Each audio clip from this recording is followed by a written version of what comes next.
El Poder Legislativo de la provincia de Corrientes es un órgano del gobierno que está encargado de debatir proyectos y a partir de ellos elaborar leyes. En nuestra provincia, el Poder Legislativo está conformado por la Honorable Cámara de Diputados y la Honorable Cámara de Senadores. Ambas están conformadas por representantes de toda la provincia que pertenecen a distintos partidos políticos. La primera sesión de la Honorable Cámara de Diputados de Corrientes fue el 26 de noviembre de 1821.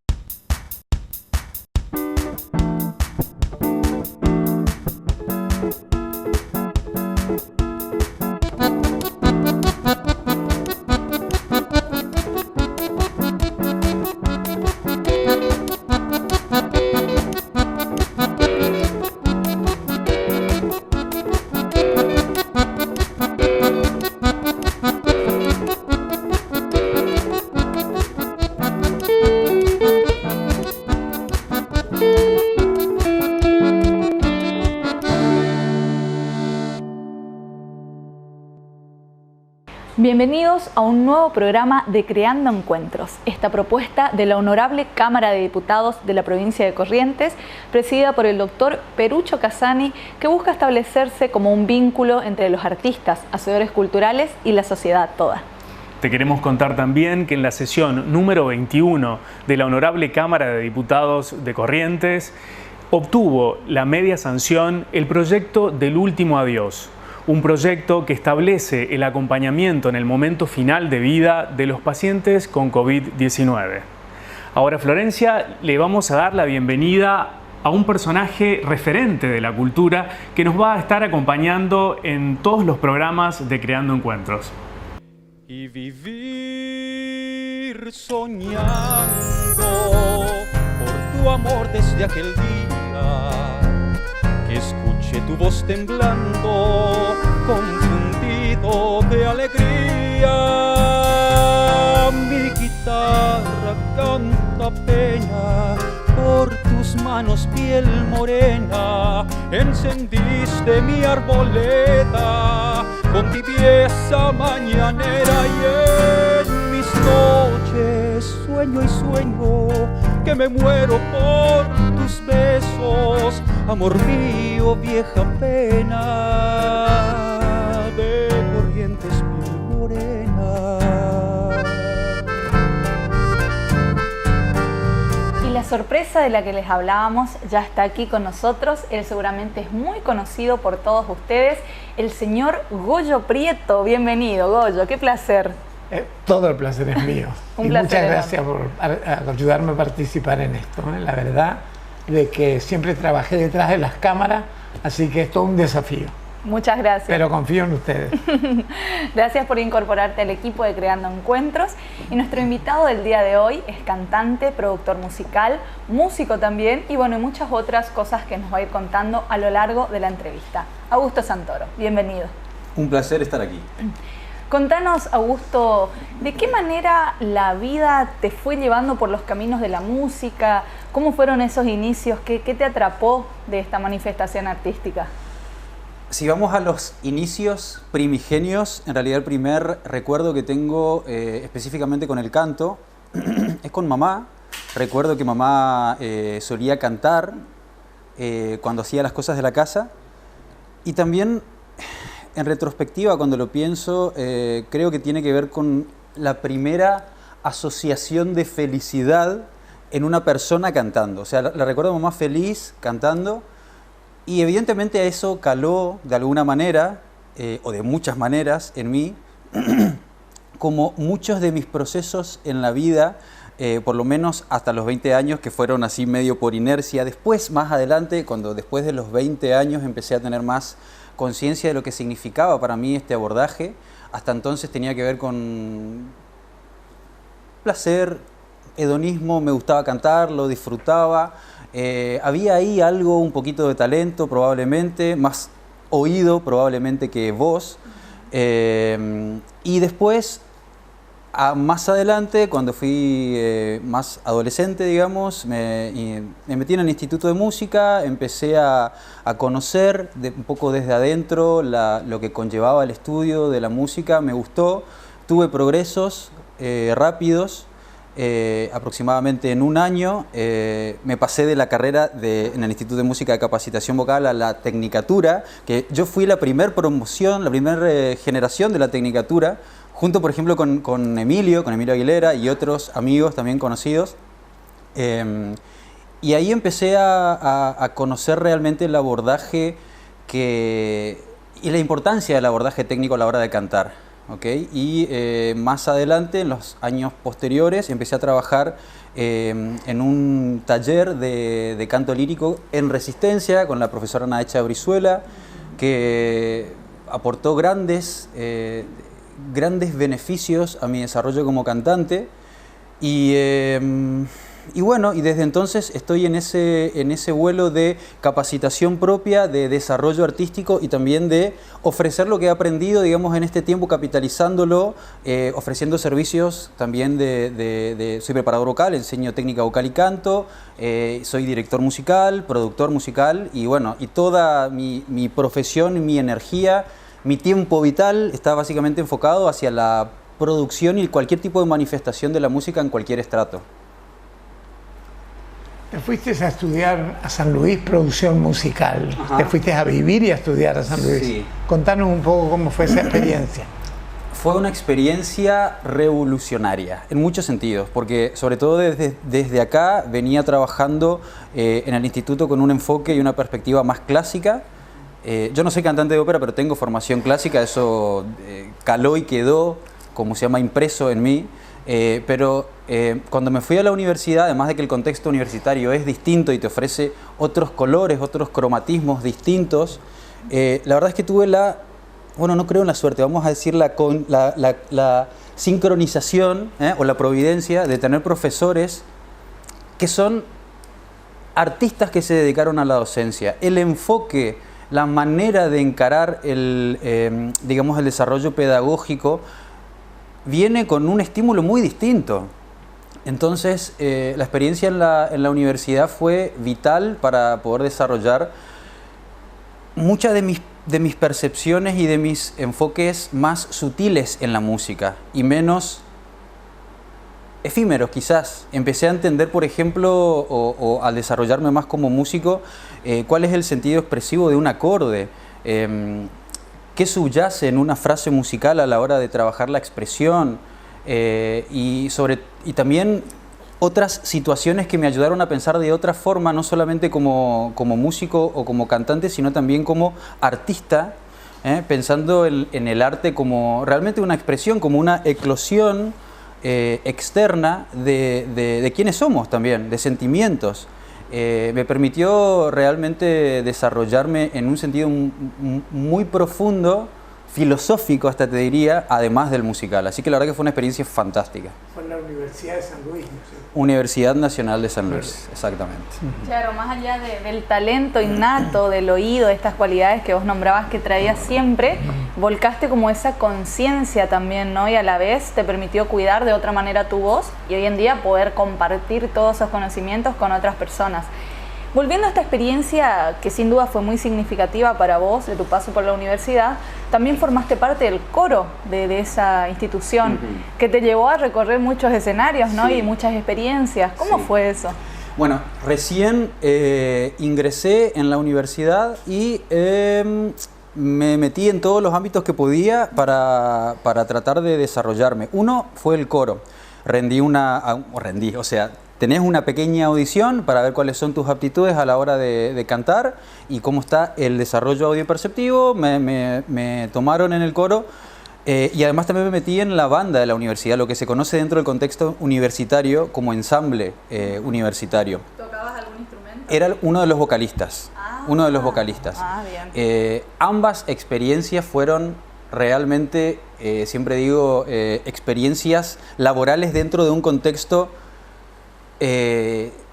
sano, un contexto seguro, un contexto, digamos, donde uno está contenido por la universidad, ¿no es cierto? Y que funcionó como un ensayo increíble a la hora después exactamente, de sacarlo afuera, de plasmarlo afuera y de vivir lo que realmente vive el artista, ¿no es cierto? Esta interacción con el público.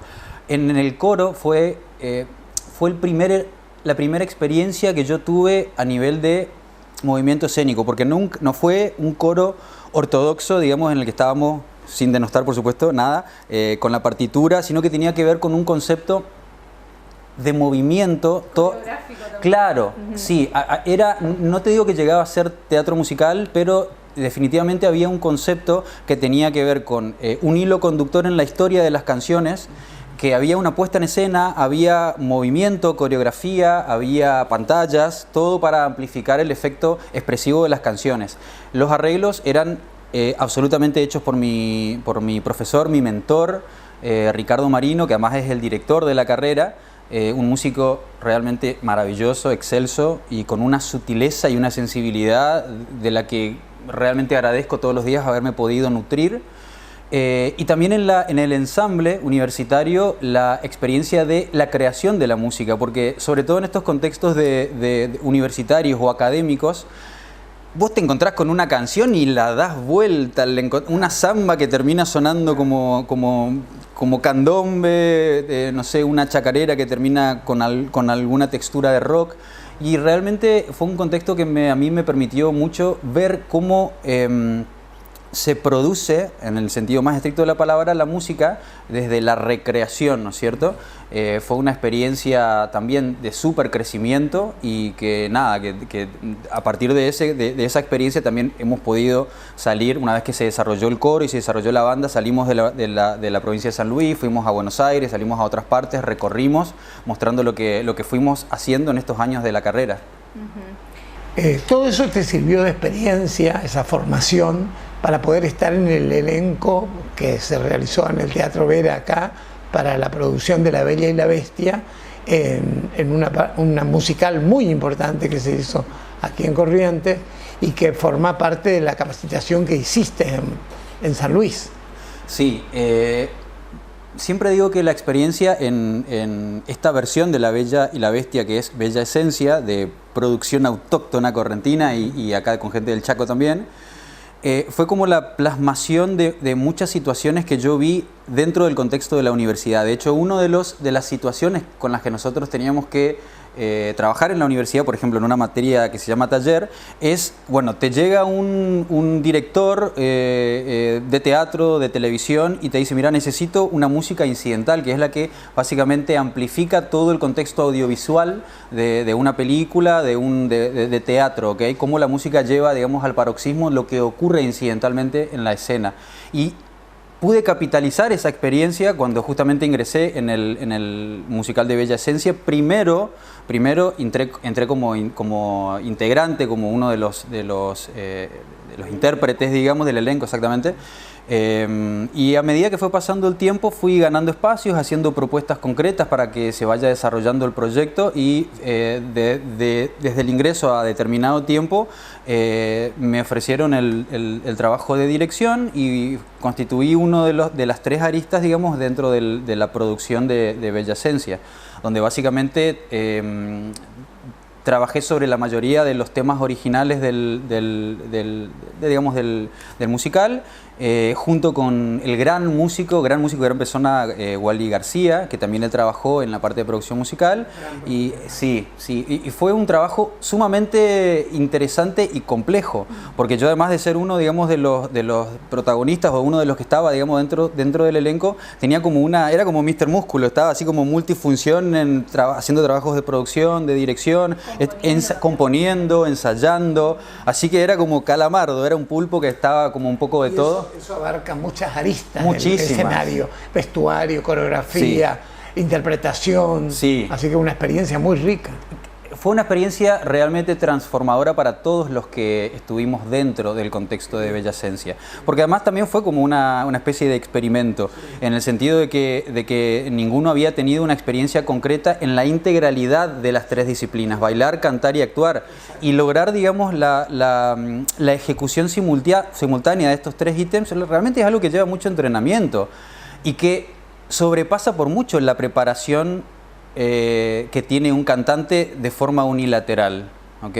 O sea, yo no voy a decir que somos bailarines los que estamos ahí en el elenco, excepto los bailarines específicamente, pero definitivamente uno tiene que manejar coreografía. Y esto te lleva a la utilización de tu cuerpo y del espacio en el cual vos movés tu cuerpo, que te cambia totalmente la perspectiva y que además te permite capitalizarlo después en un contexto de solista. O sea, la experiencia para mí en el teatro musical me cambió mucho la cabeza porque entendí los beneficios de lo que se llama básicamente ser un performer, que digamos desde lo conceptual conlleva la integralidad de multidisciplinas, claro, que es básicamente lo que trabajan, por ejemplo, en teatro musical, mal llamado comedia musical, y en muchos sentidos en la ópera. Básicamente la ópera es teatro cantado, ¿ok? También hay movimientos escénicos, también hay desplazamientos y el musical, que probablemente con respecto en estos niveles sea el género que más exigencia tiene en todos los sentidos, porque no solamente hay que tener una ductilidad y una posibilidad vocal que te permita abordar un repertorio que es sumamente vasto, sino que hay que también saber actuar y saber bailar. Y es realmente... Y un manejo de escenario. Sí, sí, realmente uno se desarrolla como los artistas de antes, que vos veías que los actores cantaban, bailaban, actuaban, y realmente tenían una preparación completa que les permitía una desenvoltura que muy difícilmente se logra si uno no piensa en las tres. Así que realmente la experiencia de Bella y exponerme también como desafío a ese tipo de experiencia fue enriquecedorísima. Y Augusto, nombrabas también que entre todas tus actividades está la docencia, que lo haces de forma particular, tenés alumnos presenciales y virtuales, dependiendo de la situación. ¿Qué te lleva a elegir esto o por qué elegís justamente compartir con otras personas? Primero porque básicamente es una más de las aristas en las que yo puedo desplegarme laboralmente y porque, como dice el dicho, uno enseña y dos aprenden. El hecho de también de estar constantemente exponiendo planteamientos y situaciones a nivel metodológico y técnico, a uno le hace realmente alcanzar otro tipo de nivel de comprensión y alcanzar niveles de sutileza que son a veces difíciles cuando vos solamente estudias algo y ya queda ahí como relegado. El trabajo que uno tiene cuando está funcionando como guía en este sentido, te lleva constantemente a prepararte, a perfeccionarte, a encontrar nuevas herramientas para poder ofrecer una propuesta metodológica que abarque la mayor cantidad de personas, porque ojalá existiera, digamos, una técnica universal, pero la realidad es que cuando una persona viene al estudio o una persona quiere cantar, aunque no sea cantante, hay un montón de situaciones que hay que desbloquear antes de empezar a trabajar sobre el enfoque artístico. Lo psíquico tiene muchísimo que ver, ¿no? No se puede pensar ningún tipo de manifestación artística si no se enfoca holísticamente, ¿ok? Hay una situación que tiene que ver con lo orgánico, que a su vez está subyugado por lo psicológico y por lo emocional, y que uno tiene que encontrar en cada una de estas aristas una nivelación para que la persona se pueda abrir. Por eso tampoco a mí en las clases no me gusta, digamos, y no trabajo, digamos, desde una concepción como jerárquica o unilateral, el profesor y el alumno, sino que al contrario, justamente tiene que ver con una relación bilateral en la cual mi trabajo como guía es que la persona que venga se sienta lo más cómodo y lo más cómoda y más liberada posible para poder permitir liberar el caudal de la voz, que realmente es una energía interna, una energía emocional que nosotros transmitimos hacia el exterior. Y así como en la vida muchas veces cuesta decir lo que uno piensa o cuesta liberar esta carga, digamos, que tiene interna, lo mismo ocurre, las mismas oclusiones y obturaciones ocurren cuando uno empieza a trabajar muchas veces el enfoque metodológico del canto. Con el tiempo y con un trabajo y una guía adecuada, la persona empieza a sentirse liberada, que eso es parte obviamente de la guía que le puede ofrecer cada uno para poder liberar su emoción, sentirse libre, no tener que estar pidiendo permiso para hacer lo que tenga ganas de hacer, sentirse liberado y además tener un enfoque metodológico que le permita cantar de forma profiláctica para que no desgastar su instrumento y promulgar, digamos, la longevidad del instrumento y tener un enfoque que le permita abordar una obra con criterio. Claro. Más allá de la voz, el talento que uno pueda tener, es fundamental el estudio, claro, la formación. Sí, pero sobre todo pensando que digamos, así como billetera mata galán, disciplina mata talento, ¿ok? Entonces, lo más importante para mí, siempre digo, cuando una persona viene acá a trabajar el estudio, es, no me importa tanto lo bien que cante o no, sí me importa que haya primero una aptitud y actitud a liberar su caudal expresivo. Claro. Por supuesto que hay algún mínimo parámetro que uno tiene que tener para poder abordar determinada disciplina. No soy, digamos, perdón, pero el profe, digamos, comercial que te dice todos cantan, porque la verdad es que no todo el mundo puede hacer todo, no todo el mundo puede cantar, no todo el mundo puede bailar, no todo el mundo puede nada. Definitivamente nosotros vamos a encontrar el desarrollo de nuestras potencialidades en una disciplina a la que tengamos algún tipo de acceso naturalmente. Claro. Entonces, siempre cuando voy a trabajar con una persona soy absolutamente sincero y digo, mira, si el oído está demasiado descalibrado para poder cantar, es muy difícil el abordaje técnico. Entonces, por ejemplo, hay que hacer un trabajo previo de audiopercepción hasta que el oído se calibre, porque termina siendo la guía para poder trabajar todo el resto de los ejercicios vocales, que son análogos exactamente a lo que ocurre, por ejemplo, con un atleta, con un deportista o con un bailarín. O sea, esto funciona con un sistema, lo mismo que en el atletismo o en el baile, con un sistema de memoria muscular que se va logrando por la repetición de patrones conscientes. Entonces uno tiene que, desde que empieza hasta que empieza a liberar su energía emocional, tiene que empezar a encontrar esta rutina de entrenamiento y de disciplina, que además viene llevada siempre o motivada por el hecho de llegar al momento del canto. Y el momento del canto no tiene que ver con ser Pavarotti ni mucho menos, sino tener una metodología que te permita abordar una canción, insisto, de forma profiláctica, tratando de encontrar las situaciones básicas de impostación de la voz, y de menor desgaste posible, un criterio escénico que te permita tener una actitud bien definida a la hora de cantar una canción y que funcione como eclosionador de la emoción interna, y también un criterio musical que te permita, decir, voy a cantar una samba, por decir cualquier cosa. Entonces, ¿cuáles son las situaciones estilísticas de una samba que a mí me permite adecuarme a un criterio y decir, bueno, voy a cantar una samba y no voy a cantarla igual que, por ejemplo, que un chamamé, porque cada género tiene su propio recurso, su propia arista, ¿ok? Y básicamente la convergencia de estos tres ítems, que son lo que yo trabajo en mi propuesta metodológica, o sea, un enfoque técnico, una composición interpretativa y un criterio musical, son los que trabajamos en el estudio para poder cantar. Te iba a preguntar sobre los beneficios que tiene todo el canto en tu vida, pero me parece que la simbiosis entre el alumno y el maestro es lo más importante. Para poder sacar lo mejor de cada uno, ¿no? Sin ninguna duda. A eso me refiero. Además de que ustedes me ven ahí muy serio, pero en realidad, como las personas que me conocen saben que soy bastante payasesco, que ya tiene que ver con mi personalidad, alto geminiano, pero además también lo capitalizo a la hora de romper estructuras y romper rigideces que a veces dificultan la accesibilidad hacia la emoción de la otra persona. Es muy importante que la persona que venga acá se sienta bien, se sienta cómoda para poder liberarse. Uno de los beneficios de la liberación justamente de estas energías es que conlleva un gran componente catársico que le permite liberar un montón de emociones que quedan obturadas, anquilosadas en uno y que se empiezan a liberar a través de la manifestación del canto. Tiene muchísimos beneficios la práctica del canto. Te puedo hablar, digamos, de los ortodoxos o de los académicos, que sobre todo tienen que ver actitudinalmente con el desarrollo de una disciplina y que con lo que conlleva encarar una disciplina, ¿ok?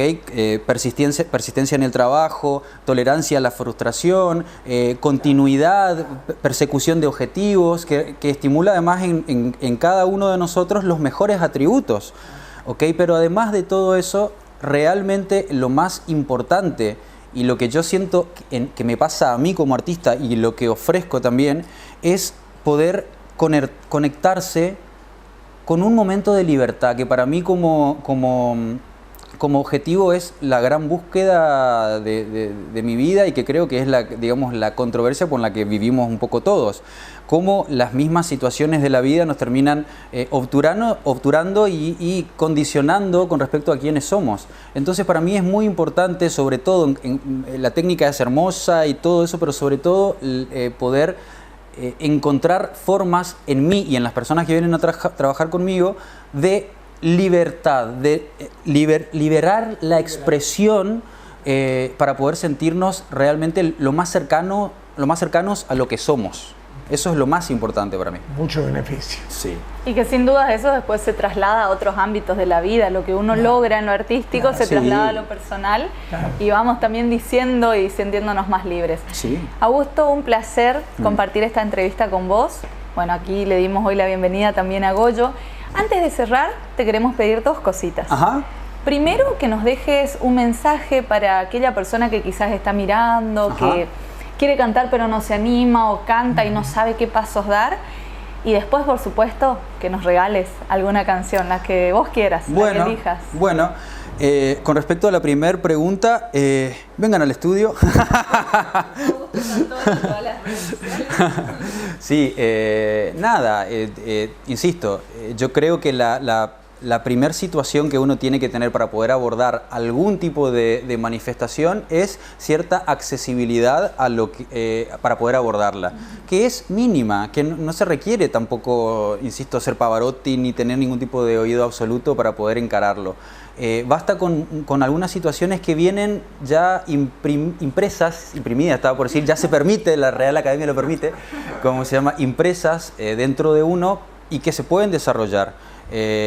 Obviamente la sugerencia siempre es que uno busque una guía que funcione como un buen estimulante, porque esto es un poco como ir al psicólogo o ir un poco al doctor, o sea, uno entrega su salud psicofísica a otra persona, entonces es importante el criterio a la hora de elegir un guía. ¿Okay? Entonces, un guía personalizado, porque en internet hay mucho material, pero necesitas a alguien que esté ahí. Sí, es una trampa eso, porque en realidad ahora lo que ocurre no tiene que ver con la accesibilidad a la información, sino el procesamiento de la información. Es tanta la cantidad de información y tan disímil y muchas veces tan contrastante que uno no encuentra la solución por ese lado. Por eso una guía es algo que es imprescindible.